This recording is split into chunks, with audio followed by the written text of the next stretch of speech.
안녕하세요. 친구 같은 입학사정관 이화진입니다. 이화진 씨의 30대 중반이고요. 미혼입니다. 현재 광주에 있는 조선대학교에서 입학사정관으로 일하고 계십니다. 그럼 광주에서 올라오신 겁니까? 네. 언제요? 어젯밤에. 그렇죠. 쉬고 오셨네, 오늘. 네. 오늘 새벽에 일찍 출발하신 분들도 계시더라고요. 네. 집에서. 많이 힘드실 텐데. 자, 많이 들었습니다. 우리가 또 20살 되면은 입학사정관이라는 그 명칭을 참 많이 들었는데 사실 정확히 무슨 일을 하는 직업인지 좀 모르시는 분들도 많은 것 같으니까 좀 설명 좀 해주시죠.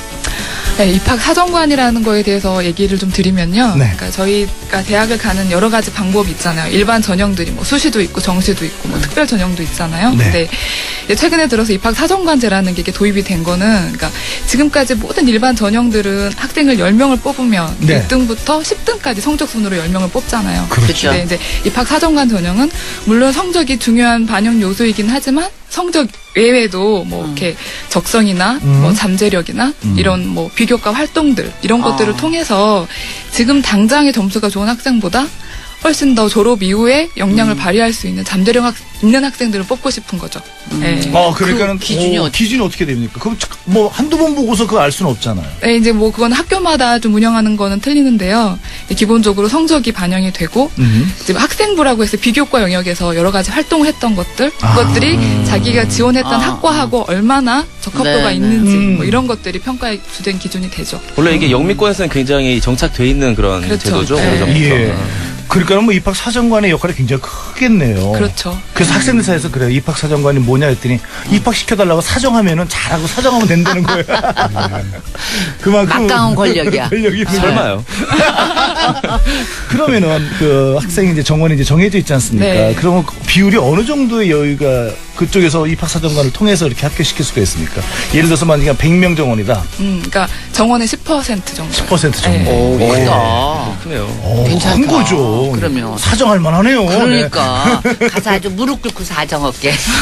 중요한 거는 앞으로 우리도 이제 그 교육에 있어서는 네, 선진국에 대해서 좀 이렇게 많이 좀 벤치마킹을 좀 해야 되는데 아직까지 좀 그쵸. 많은 차이가 나는데 입학 사정관을 통한 전형이 좀 비율이 커질 것 같습니까? 네. 커져야 되지 또 네. 커져야 되지 않아요? 점차적으로 이렇게 비중이 커져가고 있는 추세고요. 난 방송국 PD도 저래야 된다고 생각해요. 방송국 PD를 토익으로 뽑잖아. 네. 공부를 할 수 성적으로 있어. 예. 그거 아니야. 방송국 PD는 얘는 좋은 뭐 우리가 아는 대학도 아니고 뭐 인물도 아니고 환경도 아니고 아무것도 아닌데 프로그램 아이디어 내가지고 하는 거 보면 너무 괜찮고 눈빛이 밝고 정말 뭐라 그럴까 다른 세계를 그려내는 그런 PD는 공부 잘한 PD에서 있지 않아요. 내가 뭔 진짜 뜻발을 모르겠네요, 제가.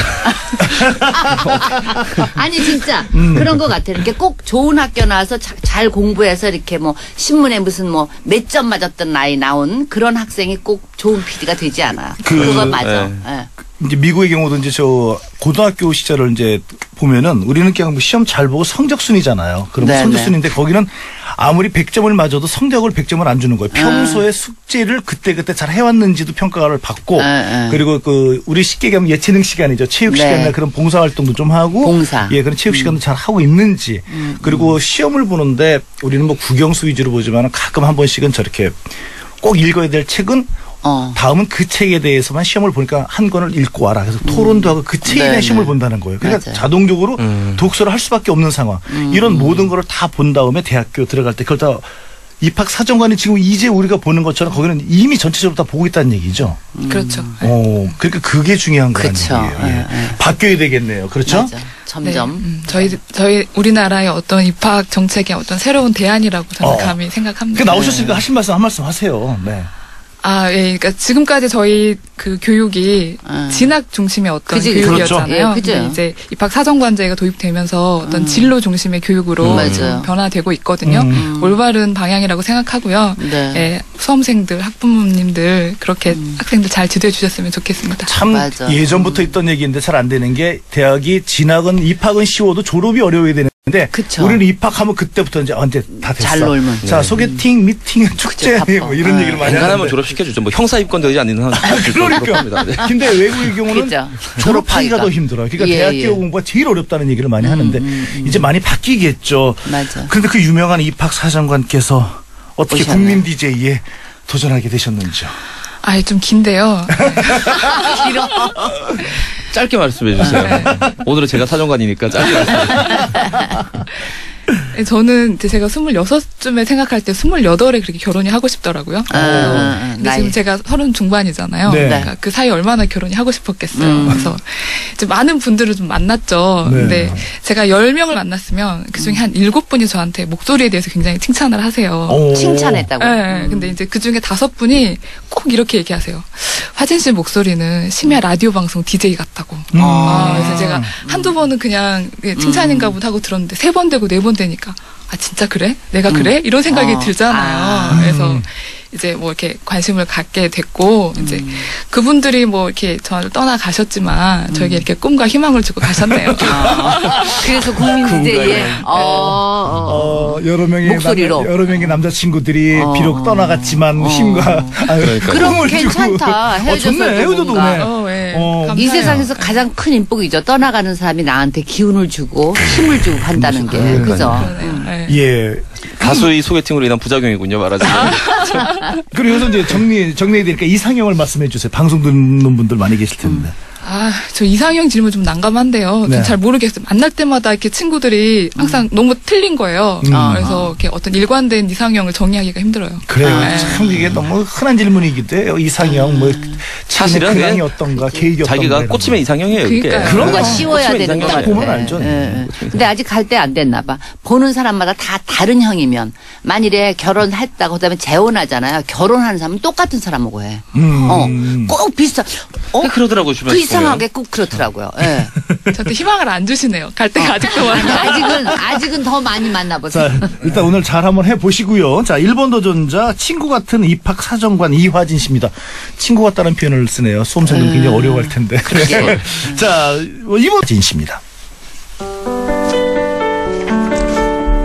여러분은 천사를 믿으세요? 보이지 않지만 언제 어디서나 우리를 돕고 있다는 수호천사 말입니다. 작년 5월이었어요. 남자친구와 직장을 한꺼번에 잃고 참 마음이 어려웠습니다. 그 마음을 어쩌지 못해 울릉도로 여행을 떠나게 되었죠. 숙박이며 일정이며 아무것도 계획하지 않고 훌쩍 떠난 여행이었습니다. 울릉도로 들어가는 배 안에서 인천에서 오셨다는 한 이모를 만났어요. 그분은 아가씨가 겁도 없이 혼자 여행을 다닌다며 딸처럼 걱정을 하셨죠. 그리고 이내 당신 일행과 동행하자고 하시더군요. 정중히 사양했습니다. 이번 여행은 그런 여행이 아니라고. 그랬더니 그럼 잠이라도 우리 쪽에 와서 자라며 제 3박 4일간 잠자리 문제를 해결해 주시네요. 그렇게 혼자 떠난 울릉도 여행에서 걷고 또 걷다가요. 이미 끝났지만 아직 끝나지 않은 사랑에 대한 마음으로 마음이 애잔해져 옵니다. 그때 어디선가 등대지기 아저씨가 나타나셨어요. 말동무도 되어주고 다음날 여행 코스도 일러주고 등대로 초대해 차도 한 잔 대접해 주시네요. 아무리 좋은 여행지지만 걷다 보면 다리가 아프고 때가 되면 배가 고프잖아요. 그때였어요. 시골집 마당에서 빨래를 걷다 저와 눈이 마주친 할머니는요. 차 한잔 하고 가라며 손짓을 하십니다. 그리고 맛있는 저녁까지 먹이시더니 제가 자고 가지 않는다며 친할머니처럼 서운해 하셨고요.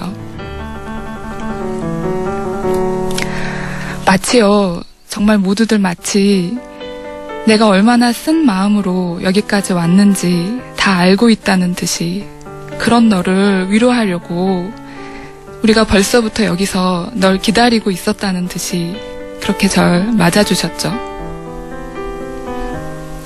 여행 도중 지원서를 냈던 다른 직장에서 불합격이라는 연락을 받았습니다.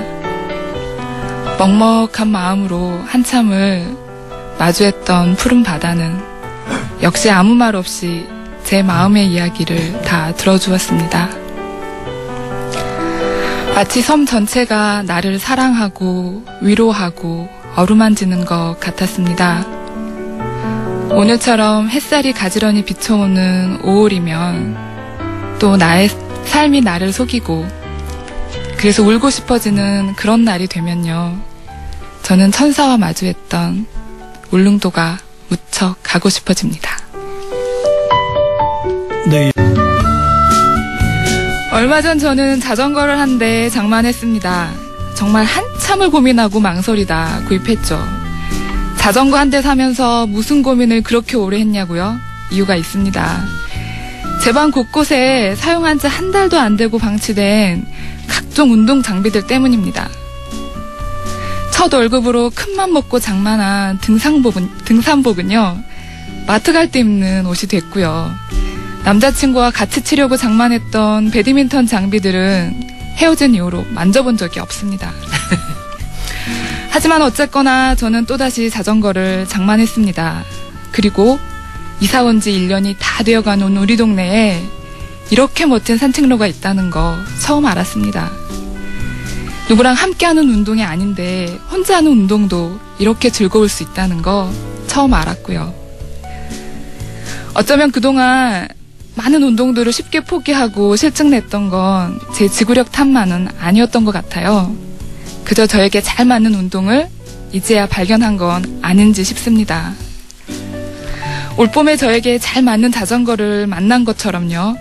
저에게 잘 맞는 짝도 곧 만났으면 좋겠습니다. 자전거 탄 풍경이 부릅니다. 너에게 난, 나에게 넌. 너에게 난 해질녘 노을처럼 한편의 아름다운 추억이 되고